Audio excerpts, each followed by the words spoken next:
أعوذ بالله من الشيطان الرجيم بسم الله الرحمن الرحيم يا صاحبي السجن أما أحدكما فيسقي ربه خمرا وأما الآخر فيصلب فتأكل الطير من رأسه قضي الأمر الذي فيه تستفتيان. ജയിലിലെ രണ്ട് സുഹൃത്തുക്കളെ. എന്നാൽ നിങ്ങളിൽ ഒരുവൻ തന്റെ യജമാനിനെ വീഞ്ഞു കുടിപ്പിച്ചു കൊണ്ടിരിക്കും. എന്നാൽ മറ്റേ ആൾ ക്രൂശിക്കപ്പെടും. എന്നിട്ട് അയാളുടെ തലയിൽ നിന്ന് പറവകൾ കൊത്തിത്തുന്നു. ഏതൊരു കാര്യത്തെപ്പറ്റി നിങ്ങൾ ഇരുവരും വിധി ആരായുന്നുവോ ആ കാര്യം തീരുമാനിക്കപ്പെട്ടു കഴിഞ്ഞിരിക്കുന്നു. وقال للذي ظن أنه ناج منهما اذكرني عند ربك فأنساه الشيطان ذكر ربه فلبث في السجن بضع سنين. അവർ രണ്ടുപേരിൽ നിന്ന് രക്ഷപ്പെടുന്നവരാണ് എന്ന് താൻ വിചാരിച്ച ആളോട് അദ്ദേഹം, അതായത് യൂസുഫ് പറഞ്ഞു, നിന്റെ യജമാനന്റെ അടുക്കൽ നീ എന്നെപ്പറ്റി പ്രസ്താവിക്കുക. എന്നാൽ തന്റെ യജമാനോട് അത് പ്രസ്താവിക്കുന്ന കാര്യം പിശാച് അവനെ മറപ്പിച്ചു കളഞ്ഞു.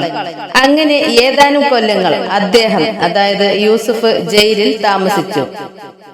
وقال الملك إني أرى 7 بقرات سمان يأكلهن 7 عجاف و7 سنبلات خضر وأخر يابسات يا أيها الملأ أفتوني في رؤياي إن كنتم للرؤيا تعبرون. ഒരിക്കൽ രാജാവ് പറഞ്ഞു, തടിച്ചു കൊഴുത്ത 7 പശുക്കളെ 7 മെലിഞ്ഞ പശുക്കൾ തിന്നുന്നതായി ഞാൻ സ്വപ്നം കാണുന്നു. 7 പച്ചക്കതിരുകളും 7 ഉണങ്ങിയ കതിരുകളും ഞാൻ കാണുന്നു. ഹേ പ്രധാനികളെ, നിങ്ങൾ സ്വപ്നത്തിന് വ്യാഖ്യാനം നൽകുന്നവരാണെങ്കിൽ എന്റെ ഈ സ്വപ്നത്തിന്റെ കാര്യത്തിൽ നിങ്ങൾ എനിക്ക് വിധി പറഞ്ഞു തരൂ.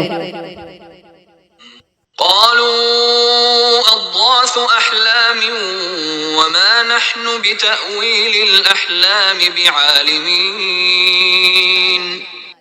അവർ പറഞ്ഞു, പലതരം പേക്കിനാവുകൾ, ഞങ്ങൾ അത്തരം പേക്കിനാവുകളുടെ വ്യാഖ്യാനത്തെ പറ്റി അറിവുള്ളവരല്ല.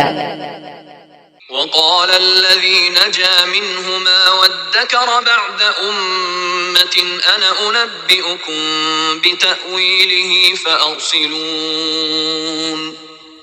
ആ 2 പേര്, അതായത് യൂസുഫിന്റെ 2 ജയിൽ സുഹൃത്തുക്കളിൽ നിന്ന് രക്ഷപ്പെട്ടവൻ ഒരു നീണ്ട കാലയളവിനു ശേഷം യൂസുഫിന്റെ കാര്യം ഓർമ്മിച്ചുകൊണ്ട് പറഞ്ഞു, അതിന്റെ വ്യാഖ്യാനത്തെ പറ്റി ഞാൻ നിങ്ങൾക്ക് വിവരമറിയിച്ചു തരാം. നിങ്ങൾ അതിന് എന്നെ നിയോഗിച്ചേക്കൂ.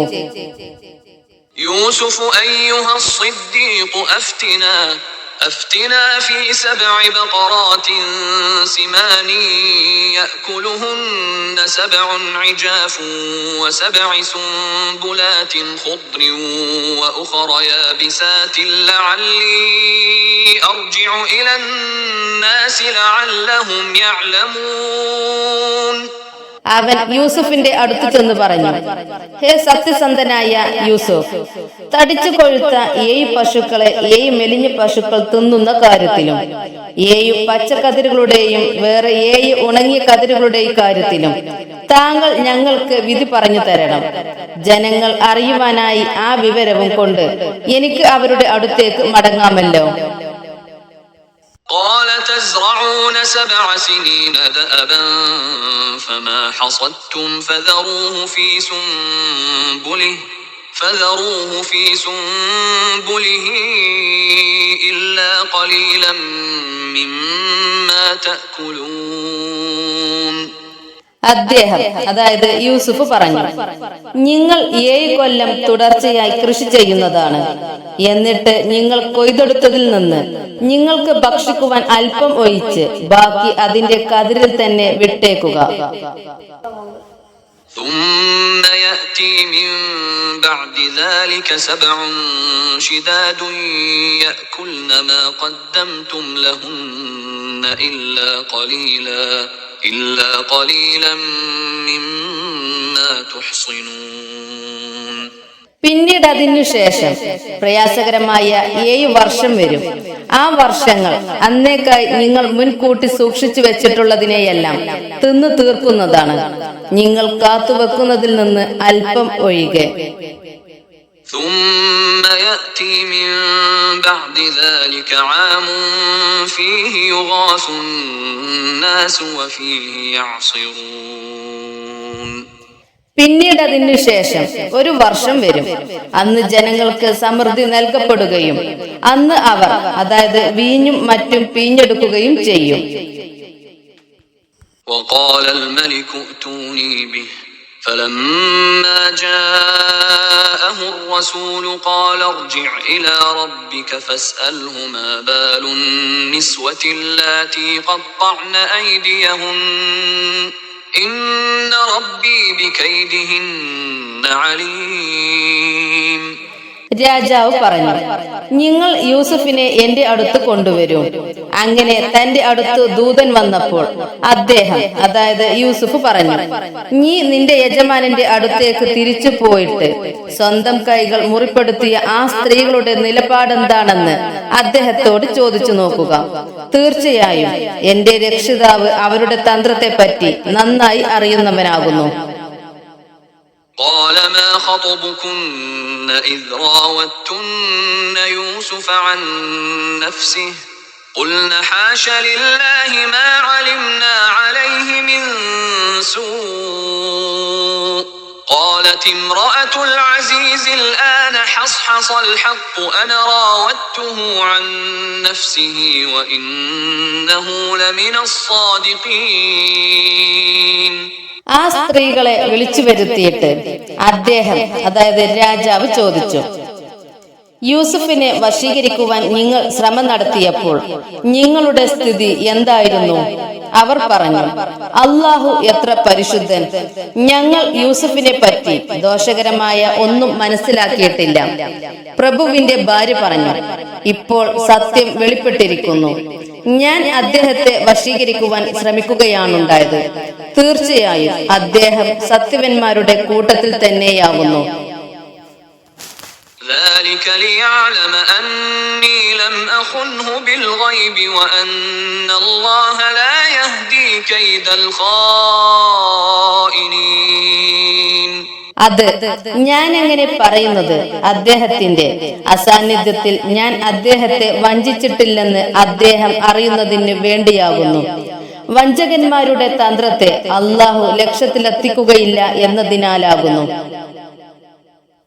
وما أبرئ نفسي إن النفس لأمارة بالسوء إلا ما رحم ربي إن ربي غفور رحيم. ഞാൻ എന്റെ മനസ്സിനെ കുറ്റത്തിൽ നിന്ന് ഒഴിവാക്കുന്നില്ല. തീർച്ചയായും മനസ്സ് ദുഷ്പ്രവർത്തിക്ക് ഏറെ പ്രേരിപ്പിക്കുന്നത് തന്നെയാകുന്നു. എന്റെ രക്ഷിതാവിന്റെ കരുണ ലഭിച്ച മനസ്സൊഴികെ. തീർച്ചയായും എന്റെ രക്ഷിതാവ് ഏറെ പൊറുക്കുന്നവനും കരുണാനിധിയുമാകുന്നു. وقال الملك ائتوني به أستخلصه لنفسي فلما كلمه قال إنك اليوم لدينا مكين أمين. രാജാവ് പറഞ്ഞു, നിങ്ങൾ അദ്ദേഹത്തെ എന്റെ അടുത്ത് കൊണ്ടുവരൂ. ഞാൻ അദ്ദേഹത്തെ എന്റെ ഒരു പ്രത്യേകക്കാരനായി സ്വീകരിക്കുന്നതാണ്. അങ്ങനെ അദ്ദേഹത്തോട് സംസാരിച്ചപ്പോൾ രാജാവ് പറഞ്ഞു, തീർച്ചയായും താങ്കൾ ഇന്ന് നമ്മുടെ അടുക്കൽ സ്ഥാനമുള്ളവനും വിശ്വസ്തനുമാകുന്നു. قال اجعلني على خزائن الأرض إني حفيظ عليم. അദ്ദേഹം, അതായത് യൂസുഫ് പറഞ്ഞു, താങ്കൾ എന്നെ ഭൂമിയിലെ ഖജനാവുകളുടെ അധികാരം ഏൽപ്പിക്കൂ. തീർച്ചയായും ഞാൻ വിവരമുള്ള ഒരു സൂക്ഷിപ്പുകാരനായിരിക്കും. وكذلك مكنا ليوسف في الأرض يتبوأ منها حيث يشاء نصيب برحمتنا من نشاء ولا نضيع أجر المحسنين. അപ്രകാരം യൂസുഫിന് ആ ഭൂപ്രദേശത്ത് അദ്ദേഹം ഉദ്ദേശിക്കുന്നിടത്ത് താമസമുറപ്പിക്കാവുന്ന വിധം നാം സ്വാധീനം നൽകി. നമ്മുടെ കാരുണ്യം നാം ഉദ്ദേശിക്കുന്നവർക്ക് നാം അനുഭവിപ്പിക്കുന്നു. സൽവൃത്തർക്കുള്ള പ്രതിഫലം നാം നഷ്ടപ്പെടുത്തി കളയുകയില്ല. وَلَأَجْرُ الْآخِرَةِ خَيْرٌ لِلَّذِينَ آمَنُوا وَكَانُوا يَتَّقُونَ. വിശ്വസിക്കുകയും സൂക്ഷ്മത പാലിക്കുന്നവരായിരിക്കുകയും ചെയ്തവർക്ക് പരലോകത്തെ പ്രതിഫലമാകുന്നു കൂടുതൽ ഉത്തമം. وَجَاءَ إِخْوَةُ يُوسُفَ فَدَخَلُوا عَلَيْهِ فَعَرَفَهُمْ وَهُمْ لَهُ مُنْكِرُونَ. യൂസുഫിന്റെ സഹോദരന്മാർ വന്നു അദ്ദേഹത്തിന്റെ അടുത്ത് പ്രവേശിച്ചു. അപ്പോൾ അദ്ദേഹം അവരെ തിരിച്ചറിഞ്ഞു. അവർ അദ്ദേഹത്തെ തിരിച്ചറിഞ്ഞിരുന്നില്ല. وَلَمَّا جَهَّزَهُم بِجَهَازِهِمْ قَالَ ائْتُونِي بِأَخٍ لَّكُم مِّنْ أَبِيكُمْ أَلَا تَرَوْنَ أَنِّي أُوفِي الْكَيْلَ وَأَنَا خَيْرُ الْمُنزِلِينَ. അങ്ങനെ അവർക്കു വേണ്ട സാധനങ്ങൾ അവർക്ക് ഒരുക്കി കൊടുത്തപ്പോൾ അദ്ദേഹം പറഞ്ഞു, നിങ്ങളുടെ ബാപ്പയൊത്ത ഒരു സഹോദരൻ നിങ്ങൾക്കുണ്ടല്ലോ. അവനെ നിങ്ങൾ എന്റെ അടുത്ത് കൊണ്ടുവരണം.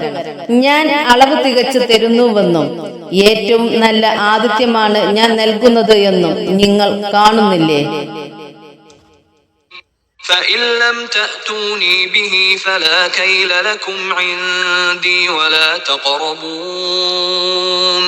എന്നാൽ അവനെ നിങ്ങൾ എന്റെ അടുത്ത് കൊണ്ടുവരുന്നില്ലെങ്കിൽ നിങ്ങൾക്കിനി എന്റെ അടുക്കൽ നിന്ന് അളന്നു തരുന്നതല്ല. നിങ്ങൾ എന്നെ സമീപിക്കേണ്ടതുമില്ല.